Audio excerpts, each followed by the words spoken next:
ಗುತ್ತಿಗೆದಾರರ ಸಂಘ ಮತ್ತೆ ಪತ್ರ ಬರೆದಿದೆ. ಇದು ಎಷ್ಟನೆಯ ಪತ್ರ ಅನ್ನುವ ಲೆಕ್ಕ ನಮಗಿಲ್ಲ. ಅವ್ರಿಗೂ ತಪ್ಪು ಹೋಗಿದೆಯೋ ಏನು.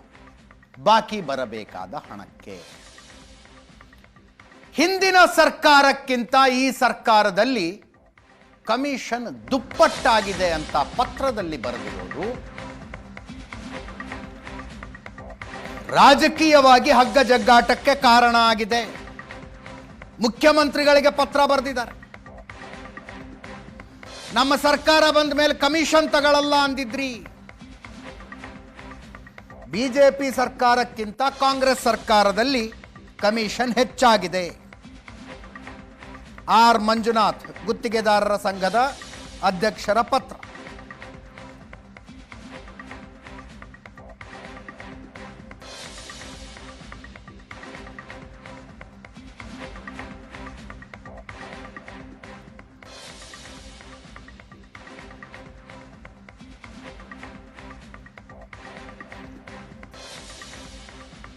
ಸ್ಕ್ರೀನ್ ಮೇಲೆ ಪತ್ರವನ್ನು ನೋಡ್ತಾ ಇದ್ದೀರಿ.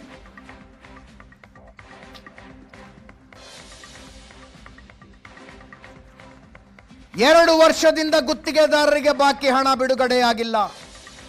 ಹಲವು ಸಲ ನಿಮ್ಮ ಗಮನಕ್ಕೆ ತಂದರೂ ಸಮಸ್ಯೆ ಬಗೆಹರಿದಿಲ್ಲ. 30,000 ಕೋಟಿಗೂ ಹೆಚ್ಚು ದುಡ್ಡು ಬರೋದು ಬಾಕಿ ಇದೆ ಅಂತ ಪತ್ರ.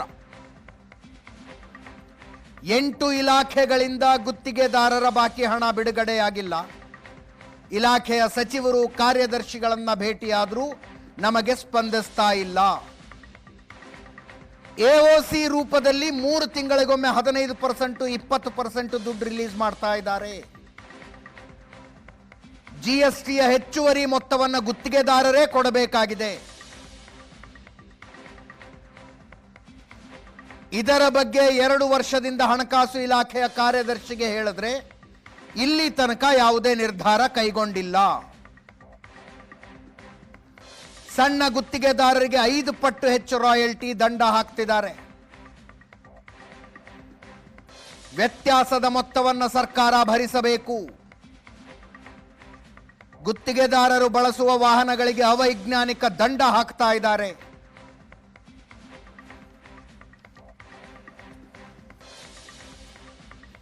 ಪತ್ರದಲ್ಲಿ ಅಳಲು ತೋಡಿಕೊಂಡಿದೆ ಗುತ್ತಿಗೆದಾರರ ಸಂಘ.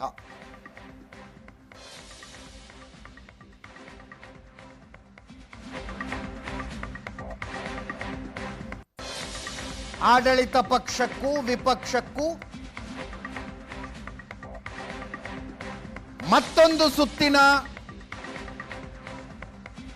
ವಾಗ್ದಾಳಿಗೆ ಕಾರಣ ಕೊಡ್ತು ಈ ಪತ್ರ. ಭ್ರಷ್ಟ ಸರ್ಕಾರ ಅನ್ನೋದಕ್ಕೆ ಸಾಕ್ಷಿ ಸಿಕ್ಕಿದೆ ಅಂದ್ರು ವಿಪಕ್ಷ ನಾಯಕ ಆರ್ ಅಶೋಕ್. ಯಾವ ನೈತಿಕತೆಯಿಂದ ಅಧಿಕಾರದಲ್ಲಿ ಮುಂದುವರಿತೀರಿ ಅಂತ ಅಶ್ವತ್ಥ ನಾರಾಯಣರು ಕೇಳ್ತಾ ಇದ್ದಾರೆ.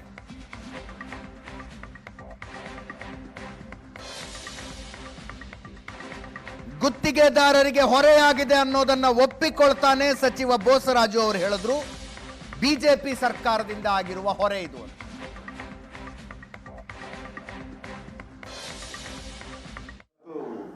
ಕಾಂಗ್ರೆಸ್ ಸರ್ಕಾರ ಬಂದ್ಮೇಲೆ 40%, ದುಪ್ಪಟ್ಟು ಅಂದ್ರೆ 80%. ದುಪ್ಪಟ್ಟು ಅಂದ್ರೆ ಕನ್ನಡದಲ್ಲಿ ಡಬಲ್ ಅಂತ. 80% ಕಮಿಷನ್ ತಿಂತಾ ಇದ್ದೀರಾ ಅಂತೇಳಿ ಕಾಂಟ್ರಾಕ್ಟರ್ ಅಸೋಸಿಯೇಷನ್ ಅಫಿಷಿಯಲ್ ಲೆಟರ್ ಇದೆ.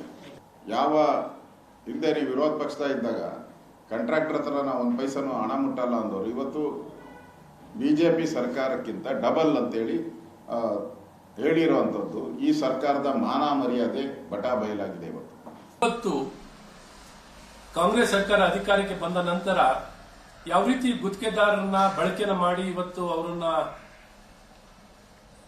ಕಡೆಗಣಿಸಿ ಅವರಿಂದ ಹಗಲು ಧೋರಣೆ ಮಾಡ್ತಿದ್ದಾರೆ ಅಂತ ಅವರೇ ನೇರವಾಗಿ ಇವತ್ತು ಆಪಾದನೆಯನ್ನು ಮಾಡ್ತಿದ್ದಾರೆ. ಇವತ್ತು ಇವರ ಕಮಿಷನ್ ಎಂದು ಕೇಳ ಅರಿಯದ ರೀತಿಯಲ್ಲಿ ಕಮಿಷನ್ ದುಪ್ಪಟ್ಟ ತ್ರಿಪಟ್ಟ ಎಲ್ಲ ಕಂಡಲ್ಲಿ ಅಥವಾ ಗುತ್ತಿಗೆ ಕೊಡ್ಲಿಕ್ಕೂ ಕಮಿಷನ್, ಹಣ ಮಂಜೂರು ಮಾಡ್ಲಿಕ್ಕೂ ಕಮಿಷನ್, ಬಿಲ್ ಪೇಮೆಂಟ್ ಮಾಡ್ಲಿಕ್ಕೂ ಕಮಿಷನ್, ಅದರಲ್ಲೂ ಸ್ಪೆಷಲ್ ಎಲ್ಒಸಿಗೆ ಇರೋ ದುಡ್ಡನ್ನೆಲ್ಲ ಇಸ್ಕೊಂಡು ಪೇಮೆಂಟ್. ಅತಿ ಮುಖ್ಯವಾಗಿ ನೀರಾವರಿಯಲ್ಲಿ, ಮೈನ್ ಇರಿಗೇಷನಲ್ಲಿ, RDPRಲ್ಲಿ, PWDಯಲ್ಲಿ ಅತಿ ಹೆಚ್ಚಾಗಿ ಬಜೆಟ್ ಮೀರಿ ಅವರು ಕೊಟ್ಟಿರ್ತಕ್ಕಂಥ ಇವತ್ತು ನಮ್ಮ ರಾಜ್ಯ ಸರ್ಕಾರಕ್ಕೆ ಹೊರ ಆಗಿದೆ. ಹಾಗಾಗಿ ಇವತ್ತು ನಮ್ಮ ಬಜೆಟ್ ಪ್ರಕಾರ ನಾವು ಮಾಡಬೇಕಂತಂದರೆ ನಮಗೆ ಇವತ್ತು ಮುಂದೆ ಕೆಲಸಗಳು ಮಾಡಲಿಕ್ಕೆ ಆಗ್ತಿದ್ದಿಲ್ಲ. ಹಾಗಾಗಿ ನಾವು ಈ 2 ವರ್ಷ ಸಹಿತ ನಮ್ಮ ಬಜೆಟ್ ಸಿಕ್ಕಿರ್ತಕ್ಕಂಥ ಬಜೆಟ್ನಲ್ಲಿ ನಾವು ಕೆಲಸಗಳನ್ನು ಕೊಡ್ತಾಯಿದ್ವಿ. ಅದರ ಜೊತೆಯಲ್ಲಿ ಈಗಾಗಲೇ ಗೊತ್ತಿದ್ದಾರೆ ಕೇಳಿದಂಗೆ ಹಳೆಯ ಬಾಕಿಗಳು ಸಹಿತ ನಾವು ತೀರಿಸಬೇಕಾಗಿದೆ. ಸೊ ಇವೆರಡು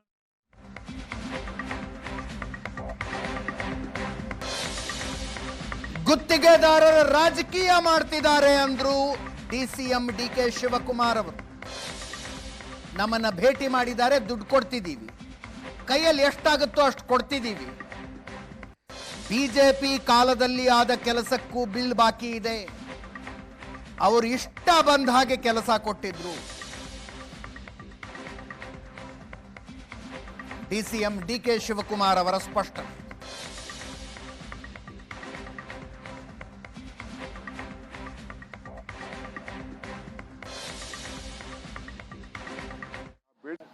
ಅವೆಲ್ಲ ರಾಜಕೀಯ ಮಾಡ್ತಾವ್ರು ನಡಿಯಪ್ಪ ಅವರು.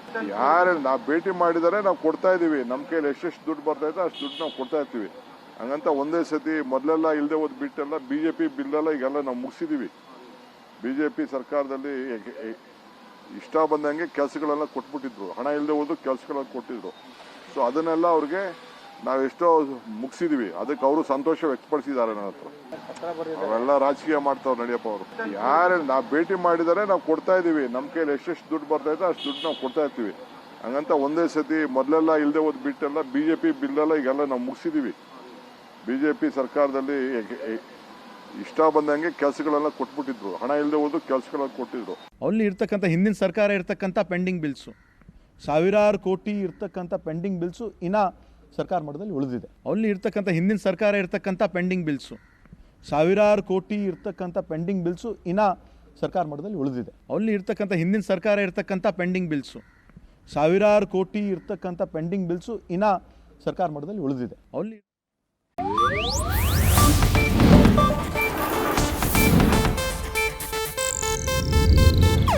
ಇದು ಏಷ್ಯಾನೆಟ್ ನ್ಯೂಸ್ ನೆಟ್ವರ್ಕ್ ಪ್ರಸ್ತುತಿ.